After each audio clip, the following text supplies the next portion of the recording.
शुक्ला है। मेरे सभी देशवासियों और सभी हिंदू भाई बहनों का मेरा सादर प्रणाम। मैं महाराजपुर विधानसभा से हिंदू युवा वाहिनी का जिला उपाध्यक्ष बात कर रहा हूं और मैं चाहता हूं कि आप सब भी हमारी इस आवाज़ को सुनें। मैं अरुण शुक्ला बात कर रहा हूं। मेरे सभी देशवासियों और सभी हिंदू भाइयों बहनों को मेरा सादर प्रणाम। मैं महाराजपुर विधानसभा से हिंदू युवा वाहिनी भारत युवा मोर्चा का जिला उपाध्यक्ष हूँ। मैं चाहता हूँ कि आप सब हमारी आवाज़ को सुनें और हमें आगे बढ़ने में हमारी मदद करें।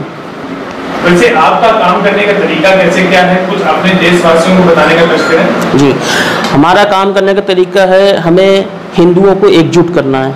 जो हिंदू आज धर्म और जाति के लिए लड़ रहे हैं या धर्म और जाति के वजह से बटे हुए हैं, तो हम सिर्फ उन हिंदुओं को एकजुट करना चाहते हैं, उन हिंदुओं को एकजुट करके आगे बढ़ाना चाहते हैं, धर्म और जाति से थोड़ा ऊपर उठाना चाहते हैं। जी, तो अभी तक वैसे आपने क्या क्या कदम उठाया है, कुछ ऐसा?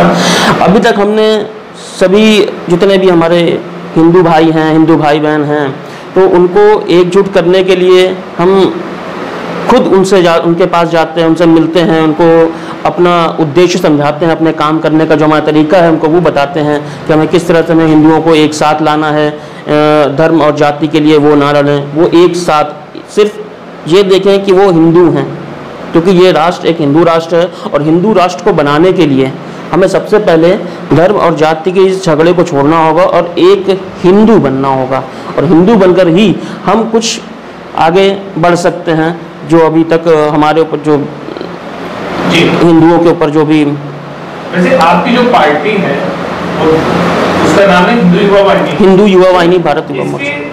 इसकी स्थापना कब कैसे क्या हुई, कुछ इसके बारे में आप? इसकी स्थापना माननीय मुख्यमंत्री योगी जी ने की थी 2002 में, जब वो गोरखपुर विधानसभा सीट के सांसद थे, तब उन्होंने की थी। और इसके उस वक्त इसके राष्ट्रीय अध्यक्ष थे हमारे सुनील सिंह जी। अभी इस समय हमारे राष्ट्रीय अध्यक्ष हैं अनुभव शुक्ला जी और प्रदेश अध्यक्ष हैं भानु शुक्ला जी, कानपुर महानगर से। और कानपुर नगर के जो जिला अध्यक्ष हैं वो धीरेन्द्र शुक्ला जी हैं और मैं कानपुर महानगर का जिला उपाध्यक्ष अरुण शुक्ला। आपकी विधानसभा भी कुछ लगती है? जी, महाराजपुर विधानसभा जी। तो आपके द्वारा अभी तक क्या क्या कदम उठाए गए हिंदुओं के प्रति, ऐसा कुछ? अभी तक हमने जो कदम उठाए हैं, क्योंकि अभी हमारी टीम यहाँ बन रही है, अभी हम यहाँ पे पूरी तरह से सबको एकत्रित नहीं कर पाए हैं, लेकिन जिनको भी हम एकत्रित कर रहे हैं उनको एक संगठन में ला रहे हैं, एक साथ काम कर रहे हैं। अभी जैसे जो कोरोना काल चल रहा था, इसमें हमने अभी जाकर जो हमारे पुलिस के जवान लगे हुए हैं, जो बहादुर लोग लगे हुए हैं, उनको हम लोगों ने कोरोना सम्मान पत्र बांटे, वितरित किए। और हमारे एक अभी कुछ समय पहले एक हमारे मित्र का कुछ थोड़ा सा मामला हुआ था, थोड़ा एक विशेष धर्म के लोगों से, तो उस मामले में भी हम लोग एकजुट होकर थाने पर गए थे। फिर हमारी के लिए सुनवाई की गई। न्याय संगत बात है वो, आपने न्याय संगत बात जी हाँ, जी यही बात है। तो आप किस तरीके से यहाँ पर देखिए, फिल्मी इंडस्ट्री देखिए, यहाँ पर कैसे कहते हैं कि उनको भारत में रहने पे बहुत डर लगता है, सही ना? एक तौर पे ये कहते हैं, सही ना? और दूसरे तौर पे यदि किसी अन्य देशों में जाते हैं, जैसे पाकिस्तान या और कहीं भी जाते हैं, तो वहाँ पे जाके भी ये भारत की बुराइयां करते ज्यादातर। बुराइयों के आप इसको किस नजर से देखते हैं? मेरा तो सीधा बोलना है कि अगर उन्हें भारत में डर लग रहा है तो भारत छोड़ दें, पाकिस्तान चले जाएं। प्रॉब्लम क्या है, उन्हें क्या दिक्कत है, कोई समस्या है? उन्हें समस्या कोई नहीं है, फिर वो भारत क्यों नहीं छोड़ रहे? इतना डर लग रहा है तो वो भारत नहीं छोड़ रहे हैं, वो हमारे ही देश में रह रहे हैं, हमारा ही खा रहे हैं और हमारे ही हिंदू भाइयों को बहनों को गालियाँ देते हैं, ठीक है, उनके विरुद्ध अत्याचार, उनके प्रति अत्याचार करते हैं, उनको एक हीन भावना से देखते हैं। तो मेरा कहना यही है कि अगर इनको किस बात का डर, उनको किसी चीज़ का डर नहीं है, वो रह ही रहे हैं। डर लगना है, जिसको भी डर लगता है वो छोड़कर दूसरी जगह चला जाता है। जी बिल्कुल। तो उनको पाकिस्तान जिंदाबाद के नारे लगाते हैं, कमाते यहाँ हैं, दान पाकिस्तान में करते हैं, ठीक है। जब पाकिस्तान इतना अच्छा है तो उसमें बुराई क्या है? तो नहीं, वो अभी जाएं, अब वो अभी जाएं, खर्चा हम लोग एकत्रित करके उनको दे देंगे एयर टिकट फ्लाइट का टिकट दिलवा देंगे। वैसे एक सर्वे जो हुआ था, जो आपको मैं बताना चाहता हूँ कि अभी जो एक सर्वे हुआ था, उस सर्वे में ये पता चला कि दुनिया में जितनी भी मुस्लिम कंट्री हैं, वहाँ के मुसलमानों के अपेक्षा भारत के मुसलमान ज्यादा खुश और स्वतंत्र हैं। जी, इस बात पे आप क्या कहना चाहते हो? बिल्कुल सच बात है जी। अगर आप देखना चाहते हैं तो आप कोई भी देख लीजिए, जैसे आपका पाकिस्तान है, पाकिस्तान में भी बहुत सारी पाबंदियां हैं। महिलाएं बुर्का पहन कर ही निकलेंगी, महिलाएं कुछ कर नहीं सकती।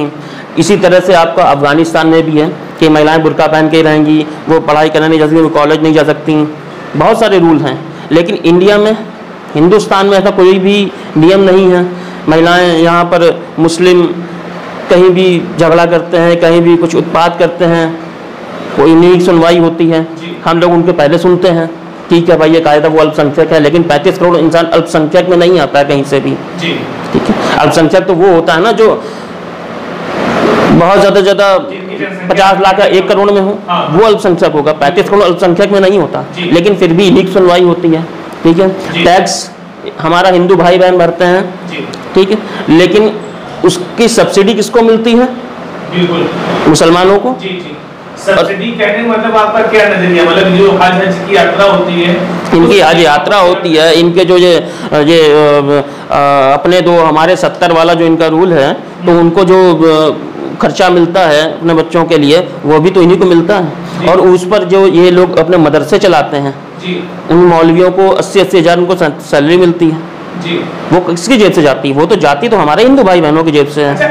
अयोध्या मंदिर के मुद्दे पर आपकी पार्टी की क्या, मतलब कि आप जो विश्व हिंदू समाज से जुड़े हो, इसको देखते हुए मंदिर के मुद्दे पे आप क्या कहना चाहते हैं? मंदिर बन रहा है, मंदिर बनना तो बहुत ही खुशी की बात है। ये सभी हमारे हिंदू भाई बहन के लिए तो बहुत ज़्यादा खुशी की बात है, क्योंकि ये मंदिर हमारे कई सालों से जो अभी तक नहीं बन पाया था, कुछ राजनीतिक कारणों से, कुछ राजनीतिक पार्टियां जो अपनी राजनीति के तवे पर रोटियां सेक रही थीं, तो माननीय प्रधानमंत्री जी और माननीय मुख्यमंत्री जी हमारे योगी जी के वजह से हमारा आज जो ये मंदिर बन रहा है, ये बहुत ही खुशी की बात है।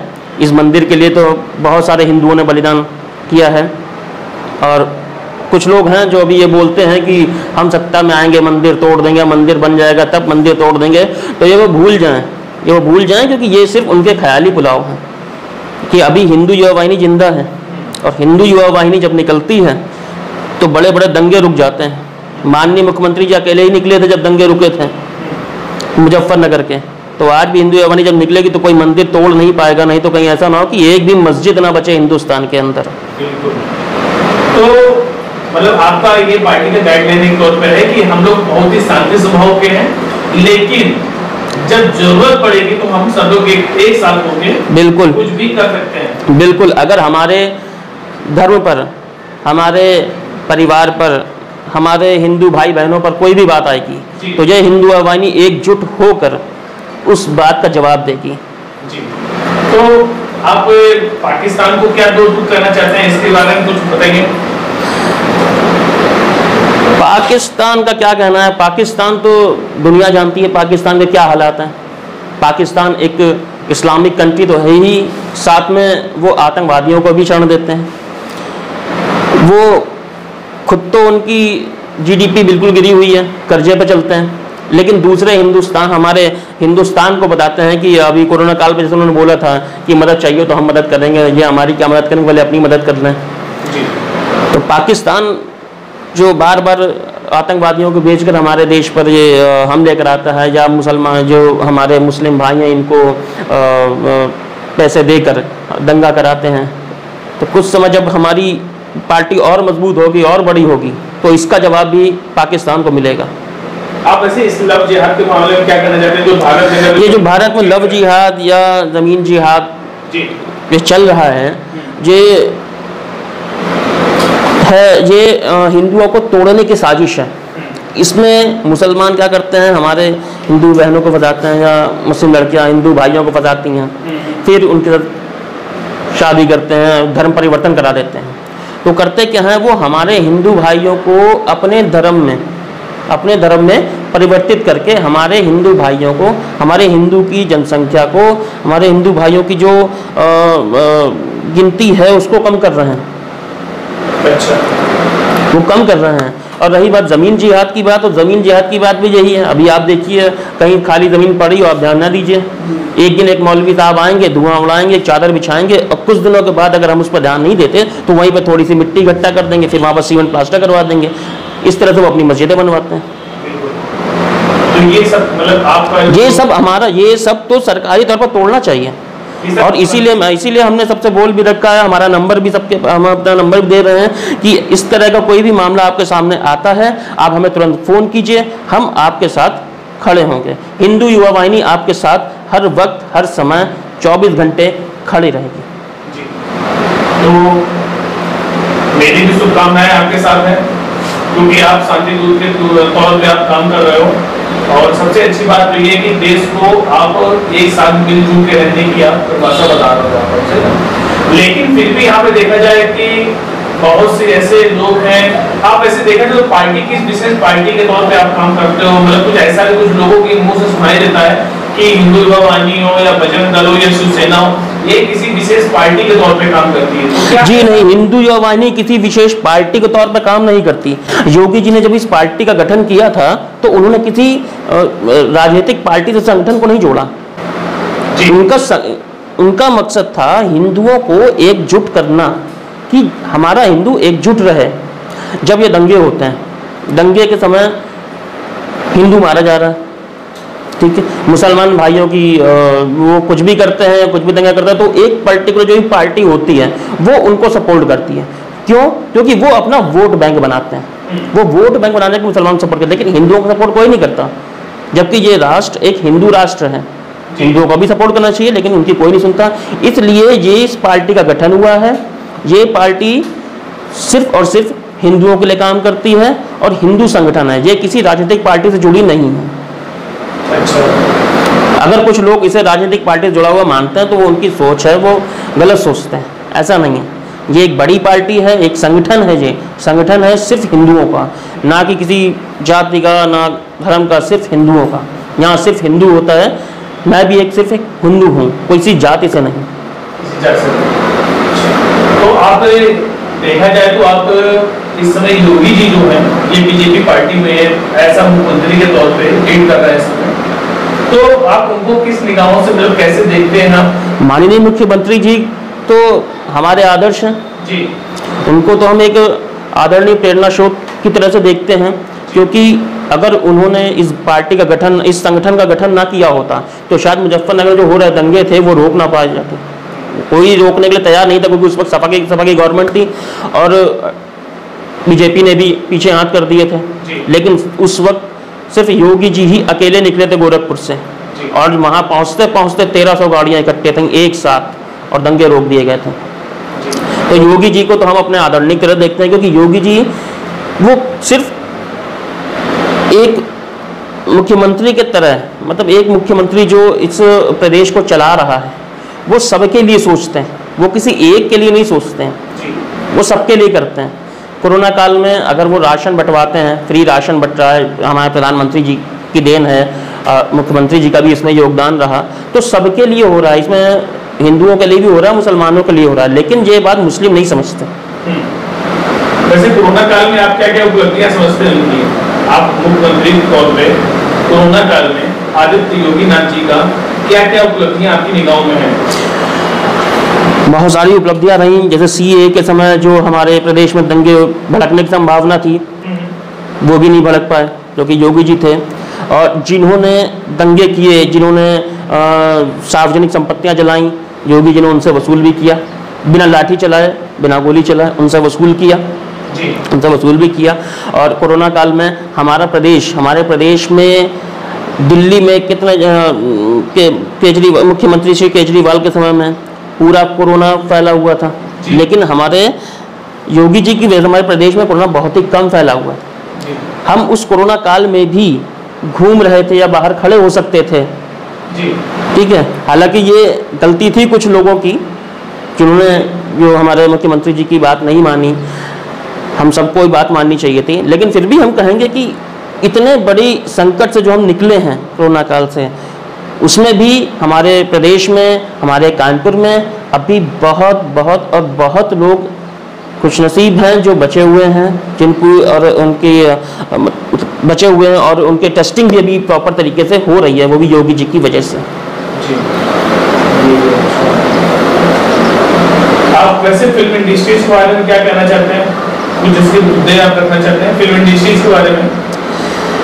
बॉलीवुड या सुशांत का केस हुआ है, हाँ, उसको देखते हुए बताते हैं कि यहाँ पर 3 खान जिनका फिल्म इंडस्ट्री में कब्जा है, तो उसके बारे में आपकी क्या राय? क्या हाँ, बिल्कुल सच बात है। ये सिर्फ खान यहाँ बैठे हुए और इन सबको चलाने वाला जी डॉन दाऊद इब्राहिम जो बाहर विदेश कहीं से भी चला रहा है, इन लोगों को नचा रहा है, या बॉलीवुड इस वक्त पूरा उसी के कंट्रोल में है। और जैसा अभी देखा जाता है कि अभी जो भी खबर निकली हैं, या रिया चक्रवर्ती ने भी जो भी अभी केस ओपन किए हैं, अभी सच्चाइयाँ बताई हैं ड्रग्स को लेकर, तो सब कुछ सच है, उसमें कोई भी मतलब झुटलाने वाली बात ही नहीं है। सुशांत सिंह राजपूत का मर्डर केस इसी वजह से हुआ क्योंकि इसमें भी कई लोग शामिल हैं। तो बॉलीवुड जो है वो खान और जिस तरीके से अभी आप देखा जाए कि अभी आप देख रहे हैं कि सुशांत का चाहे केस हो या ड्रग्स से संबंधित कोई भी केस हो, इसमें शिवसेना एक तरीके से ही पूरी तरीके से एक तरफा मतलब अपनी बात बॉलीवुड की तरफ रख रही है कि नहीं ऐसा कहीं कुछ नहीं है कि कोई ड्रग्स लेता नहीं है ऐसा। तो इसके बारे में आपकी क्या राय है? यहाँ पर आप क्या कहना चाहते हो? ये सिर्फ बॉलीवुड के अंदर के कुछ लोग बोल रहे हैं, या महाराष्ट्र के वो लोग बोल रहे हैं जो कांग्रेस या शिवसेना से जुड़े हुए हैं, लेकिन हकीकत यही है कि पूरा बॉलीवुड इस वक्त ड्रग्स और खान के इशारों पर नाच रहा है। आपकी जो पार्टी है हिंदू युवा वाहिनी, जिसको हम लोग नाम से बुलाते हैं, ये मतलब कोई ऐसा इसके 4-5 आप सूत्र बताइए, मतलब जो उसके काम करने के 4-5 कौन से तरीके हैं? हिंदू युवा वाहिनी पे काम करती है। हिंदू युवा वाहिनी के मुख्य उद्देश्य हैं अन्याय एवं भ्रष्टाचार के खिलाफ आवाज़ उठाना, हमारे हिंदू युवकों को संगठित करना, और जो भी ये लव जिहाद या इसके मामले चल रहे हैं ज़मीन जिहाद के, इनके विरुद्ध आवाज़ उठाना, और अगर किसी भी हिंदू भाई बहन पे कोई आपत्ति आ रही है, कुछ समस्या आ रही है, तो हम वहाँ भी जाकर उनकी आवाज़ को उठाने की पूरी कोशिश करते हैं, उनका साथ देते हैं। यही हमारे उद्देश्य हैं। तो आप देश की जनता से क्या कहना चाहते हैं? हम देश की जनता से यही बोलेंगे कि आप हमारे साथ जुड़ें, जितने ज़्यादा हिंदू भाई जुड़ेंगे उतना ही ये हिंदू युवा वाहिनी संगठन मजबूत होगा, और हम इस देश को एक दिन हिंदू राष्ट्र के रूप में देख सकेंगे। अगर हमारे किसी भी हिंदू भाई बहन को कोई भी समस्या है, उनके ऊपर कोई अत्याचार हो रहा है, तो मेरा नंबर सबके पास है 9958536834। इस पर आप कॉल कर सकते हैं, व्हाट्सएप कर सकते हैं, हमें अपनी समस्या बता सकते हैं। हम उस समस्या के विरुद्ध आवाज़ उठाएंगे, आपके लिए आपके साथ खड़े रहेंगे, हर समय आपके पास रहेंगे। हमने आपको भी अपना नंबर दे दिया, और हमारे जो भाई हैं यूथ विन इंडिया के मीडिया से, हमने उनको भी अपना नंबर दे दिया है। आप इस चैनल को ज़्यादा से ज़्यादा सब्सक्राइब करें, देखें, और अगर आपको हमारा नंबर ना मिले तो आप इस चैनल से भी हमारा नंबर ले सकते हैं। और मेरा सभी हिंदू भाई बहनों से ये आग्रह है कि वो मुझे ज़्यादा से ज़्यादा शेयर करें, हर गांव देहात में पहुंचाएं, जिससे कि ज़्यादा से ज़्यादा हिंदू भाई हमसे जुड़ें, हमारे संगठन मजबूत हो, हमारा संगठन बढ़ेगा, आगे बढ़ेगा, तभी हम आपके साथ हर वक्त हर पल खड़े रहेंगे। और आगे तक बढ़ाने के लिए हम आपसे आग्रह करते हैं, आप हमारा साथ दीजिए। हमारे संगठन का सिर्फ एक ही नारा और एक ही नाम, जय श्री राम, जय जय श्री राम।